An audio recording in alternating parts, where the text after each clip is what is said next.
नमस्कार, सभी का स्वागत है सीटेट परीक्षा में। और आज हम लोग एबीएस पेडागोजी क्लास कर रहे हैं।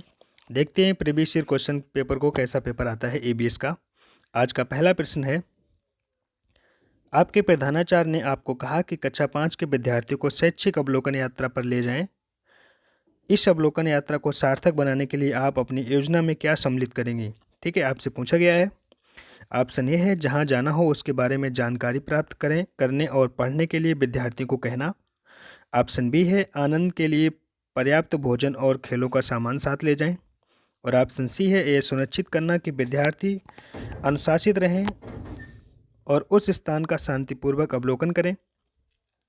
और ऑप्शन डी है, क्रियाकलापों की एक स्तरीकृत शीट उस स्थान के बारे में तैयार करना और परिणामिक तथा सार्थक अध्ययन के लिए उसे विद्यार्थियों के साथ यात्रा से पूर्व साझा करना।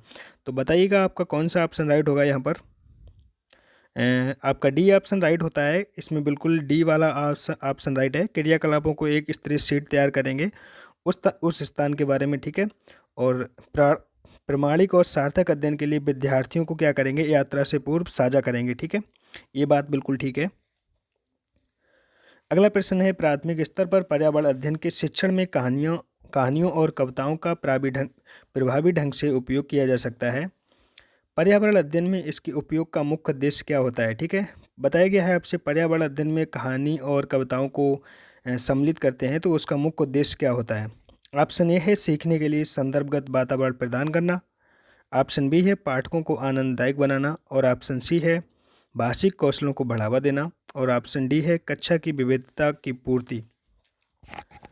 तो बताइएगा सभी लोग, आपका कौन सा ऑप्शन राइट होता है यहाँ पर आपका पहला ही ऑप्शन राइट होगा। सीखने के लिए संदर्भगत वातावरण प्रदान करना, इसीलिए हम कहानियों और कविताओं को शामिल करते हैं पर्यावरण अध्ययन में। ठीक है, पहला ऑप्शन आपका बिल्कुल राइट है यहाँ पर।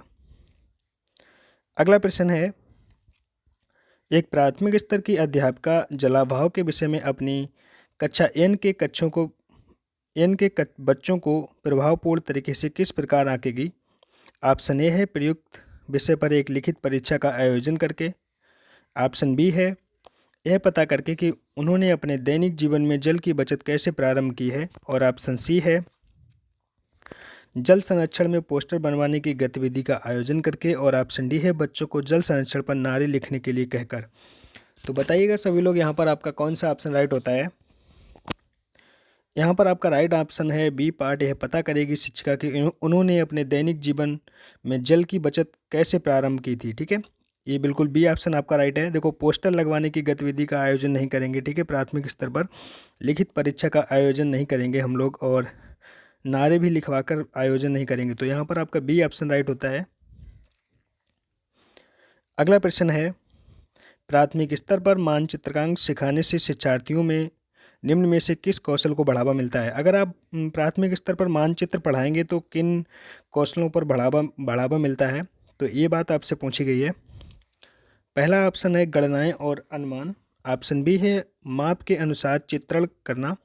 और ऑप्शन सी है, सापेक्ष स्थिति और दिशा बोध की जानकारी। और ऑप्शन डी है, साफ सुथरा रेखांकन। तो बताइएगा सभी लोग, यहाँ पर कौन सा ऑप्शन आपका राइट होता है। सी ऑप्शन यहाँ पर राइट है आपका। सापेक्ष स्थिति और दिशा बोध की जानकारी मिलती है। ठीक है, प्राथमिक स्तर पर मानचित्र पढ़ाने से। ठीक है, अगला प्रश्न है, इस पौधों में पत्तियां हैं जिनमें सब्जी की तरह प्रयोग में लाया जाता है, इसके बीजों से तेल प्राप्त किया जाता है, यह पौधा कौन सा होगा, आपसे पूछा गया है। ऑप्शन ए है नारियल। और ऑप्शन बी है बंद गोभी। ऑप्शन सी है सरसों। और ऑप्शन डी है पालक।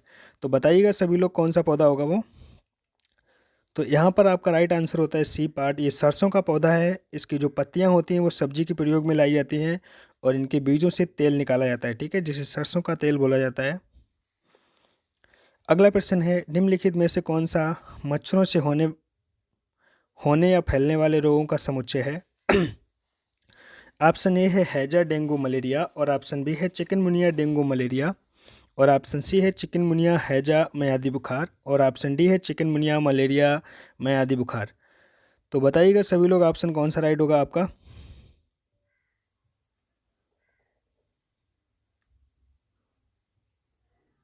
यहाँ पर आपका बी ऑप्शन राइट होता है, चिकनगुनिया डेंगू और मलेरिया। तो यहाँ पर बिल्कुल ठीक बात कही गई है, ठीक है। चिकनगुनिया, मलेरिया और डेंगू, ठीक है। बी ऑप्शन आपका राइट है। अगला क्वेश्चन, किसी राज्य के मानचित्र के एक सिरे पर यह लिखा है स्केल 1 सेंटीमीटर बराबर 110 मीटर। यदि इस मानचित्र में किन्हीं दो शहरों के बीच की दूरी 9.7 सेंटीमीटर है मापी है, तो इन दोनों के बीचों के शहरों के बीच की दूरी वास्तविक लगभग कितनी होगी? तो बताइएगा सभी लोग कौन सा ऑप्शन यहाँ पर राइट होगा। यहाँ पर आपका राइट आंसर डी पार्ट है, लगा के देख लेना, ठीक है। इतना टाइम नहीं है, बाद में बताऊँगा। अगला प्रश्न, कांसा जो है ब्राज के बारे में निम्नलिखित कथन का अध्ययन कीजिए। ऑप्शन ए है एल्युमिनियम, आयरन और कॉपर जैसा तत्व है। ऑप्शन बी है इसे भट्टी में कॉपर और टीन को पिघलाकर किया जाता है। ऑप्शन सी है आदिवासी लोग ब्राज का उपयोग हजारों वर्षों से कर रहे हैं। और ऑप्शन डी में है यहाँ पर ब्राज की बनी वस्तुएं एल्युमिनियम की बनी वस्तुओं की तुलना में हल्की परंतु अधिक टिकाऊ होती हैं। तो आपसे पूछा गया है उन चारों में से कौन सी बातें सही है।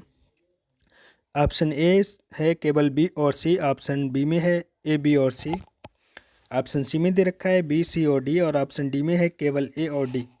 तो बताइएगा सभी लोग कौन सा ऑप्शन आपका राइट होगा। यहाँ पर पहला ऑप्शन आपका राइट है, केवल बी और सी पार्ट सही है। देखो बी में और सी में क्या बताया गया था, जो कांसा जो है, जो इसे क्या करते हैं, कॉपर और टीन को पिघलाकर बनाया जाता है, और आदिवासी लोग इसे हजारों वर्षों से मतलब उपयोग कर रहे थे, ठीक है। अगला प्रश्न है, निम्नलिखित में से कौन से प्राथमिक स्तर पर पर्यावरण अध्ययन में आकलन के लिए उपकरण और तकनीकें हैं। ऑप्शन है परियोजनाकार, ऑप्शन बी है क्षेत्र भ्रमण, ऑप्शन सी है जर्नल लिखना, और ऑप्शन डी है विचार मानचित्रण। तो आपसे पूछा गया है यहाँ पर कौन से ऑप्शन सही होंगे। ऑप्शन ए है केवल डी, ऑप्शन बी है ए, बी, सी और डी, और ऑप्शन सी है केवल ए और बी, और ऑप्शन डी है केवल बी और सी। तो बताइएगा सभी लोग कौन सा ऑप्शन आपका राइट होता है। यहाँ पर आपका सी पार्ट राइट है, केवल ए और बी वाली बात बिल्कुल ठीक है, परियोजनाकार और क्षेत्र भ्रमण, ठीक है। अगला प्रश्न है, प्राथमिक कक्षाओं के विद्यार्थियों को मानचित्र शिक्षण के लिए निम्नलिखित में से कौन सी युक्ति सर्वाधिक उपयुक्त प्रतीत होती है। तो पहला ऑप्शन है यहाँ पर शिक्षार्थियों को निर्देश देना कि वे घर से बाहर का मानचित्र लेकर आएं। ऑप्शन बी है शिक्षार्थियों को एटलस दिखाना और विभिन्न स्थानों की स्थिति बताने के लिए कहना।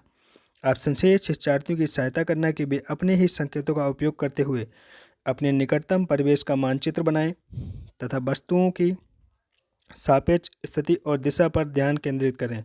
और ऑप्शन डी है अध्यापक द्वारा श्याम पट पर मानचित्र बनाना तथा शिक्षार्थियों को विभिन्न स्थानों की स्थिति की बात बताने को कहना। तो यहाँ पर आपका बताइए कौन सा ऑप्शन राइट होता है। यहाँ पर आपका सी ऑप्शन राइट है, शिक्षार्थियों की सहायता करना कि वे अपने ही संकेतों का उपयोग करते हुए निकटतम परिवेश का मानचित्र बनाएं, वस्तुओं के सापेक्ष स्थिति और दिशा पर ध्यान केंद्रित करें, ठीक है। सी ऑप्शन आपका राइट होता है यहाँ पर। अगला प्रश्न है, प्राथमिक स्तर पर पर्यावरण अध्ययन पढ़ाने के लिए निम्नलिखित में से कौन सा पहलू सबसे महत्वपूर्ण है या महत्वपूर्ण होना चाहिए। ऑप्शन ए है आकलन में सफलता प्राप्त करना, ऑप्शन बी है विज्ञान की आधारभूत संकल्पनाओं अवधारणाओं को समझना, और ऑप्शन सी है सीखने वालों को प्राकृतिक और सामाजिक संस्कृति पर्यावरण से जोड़ना, और ऑप्शन डी है क्रियाकलाप संचालित करना तथा कौशलों का विकास करना। तो बताइएगा सभी लोग कौन सा ऑप्शन आपका राइट है। यहाँ पर आपका सी ऑप्शन राइट होता है, सीखने वालों को प्राकृतिक और सामाजिक संस्कृति पर्यावरण से क्या करेंगे, जोड़ना। ये बिल्कुल पर्यावरण अध्ययन सबसे महत्वपूर्ण तरीका है, ठीक है। अगला प्रश्न है,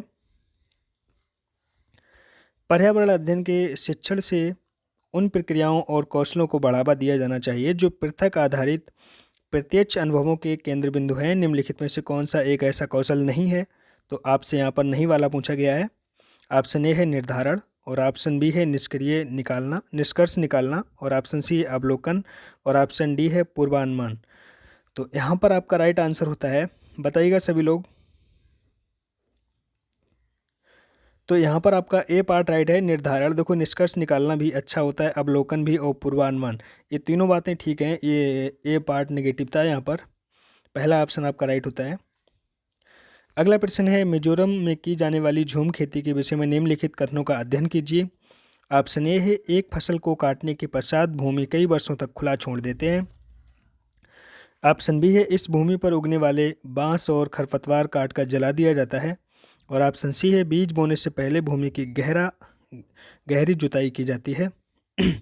और ऑप्शन डी है, एक ही खेत में 3-4 विभिन्न प्रकार की फसलें उगाई जाती हैं। और ऑप्शन ई है, आवश्यकता अनुसार रासायनिक उर्वरकों और कीटनाशकों का उपयोग भी किया जाता है। तो बताइएगा इनमें कौन सा ऑप्शन आपका राइट होता है। पहला ऑप्शन है ए, बी और डी। ऑप्शन बी में है केवल ए और बी। और ऑप्शन सी में है केवल बी और डी। और ऑप्शन डी में है सी, डी और ई। तो बताइएगा सभी लोग कौन सा ऑप्शन आपका राइट होगा। यहाँ पर पहला ऑप्शन आपका राइट होता है, ए, बी और डी। जो बात है बिल्कुल ठीक कही गई है, ठीक है। अगला प्रश्न है, राधा विभिन्न प्रकार के यात्रा टिकटों का उपयोग करती है। ऐसे टिकटों के उपयोग से निम्नलिखित में से कौन सी संकल्पना प्रभावपूर्ण ढंग से चर्चा की जा सकती है। ऑप्शन ए है, अलग अलग साधनों से यात्रा करने पर उनकी लागत भी भिन्न होती है। और ऑप्शन बी है, यात्रा की लागत उस वाहन द्वारा प्रयुक्त दूरी पर निर्भर करती है। ऑप्शन सी है, सार्वजनिक परिवहन से एक स्थान से दूसरे स्थान पर जाने के लिए हमें टिकट चाहिए। और ऑप्शन डी है, आरक्षण प्रक्रिया की समझ। बताइएगा सभी लोग कौन सा ऑप्शन आपका राइट होगा। पहला ऑप्शन है ए और डी। ऑप्शन बी में है ए और सी। ऑप्शन सी में है बी और सी। और ऑप्शन डी में है सी और डी। तो यहाँ पर आपका राइट आंसर होता है, आपका बी पार्ट राइट है। ए और सी वाली बात बिल्कुल ठीक कही गई है, ठीक है। अगला प्रश्न है, यदि हम पक्षियों का अवलोकन करते हैं तो हम यह पाते हैं कि अधिकांश पक्षी अपनी गर्दन अत्यधिक हिलाते हैं। इसका कारण यह है, ऑप्शन ए है, इनके कान ढके होते हैं और वे उड़ सकते हैं। ऑप्शन बी है, पक्षियों के 2 नेत्र आँख होते हैं। ऑप्शन सी है, इनके नेत्र 2 विभिन्न वस्तुओं को एक ही समय पर फोकस कर सकते हैं। और ऑप्शन डी है, अधिकांश पक्षियों के नेत्र स्थिर होते हैं और घूम नहीं सकते, ठीक है। तो बताइएगा कौन सा ऑप्शन आपका राइट होगा। यहाँ पर आपका डी ऑप्शन राइट है। जो पक्षियों के नेत्र होते हैं वो स्थिर होते हैं, तो इसीलिए पक्षी अपने मतलब देखने के लिए गर्दन हिलाते रहते हैं, ठीक है। अगला प्रश्न है, रीना आम पसंद करती है, वह इन्हें जाड़ों के लिए संरक्षित करना चाहती है। निम्नलिखित में से कौन सा तरीका संरक्षण के लिए सर्वाधिक उपयुक्त है। आपसे पूछा गया है। ऑप्शन ए है, जूस तैयार करना और वायुरोधी डिब्बे में संचित करना। ऑप्शन बी है, प्लास्टिक के थैले में रखना। और ऑप्शन सी है, रेफ्रिजरेटर में संचित करना। और ऑप्शन डी है, अचार और आम पापड़ बनाकर। बताइएगा आम संरक्षित करने का कौन सा तरीका सबसे अच्छा होगा। तो यहाँ पर आपका राइट आंसर होता है डी पार्ट, अचार और आम पापड़ बनाकर आप काफ़ी दिनों तक आम को संरक्षित कर सकते हैं। डी ऑप्शन आपका राइट है। मिलते हैं अगले वीडियो में, ठीक है। तब तक के लिए आप लोग देखते रहिए ज्ञान दर्पण चैनल। अगर आप चैनल पर नए हो तो सब्सक्राइब कर लेना, वीडियो को लाइक कर दो अच्छी लगे तो। धन्यवाद दोस्तों, मिलते हैं अगली वीडियो में।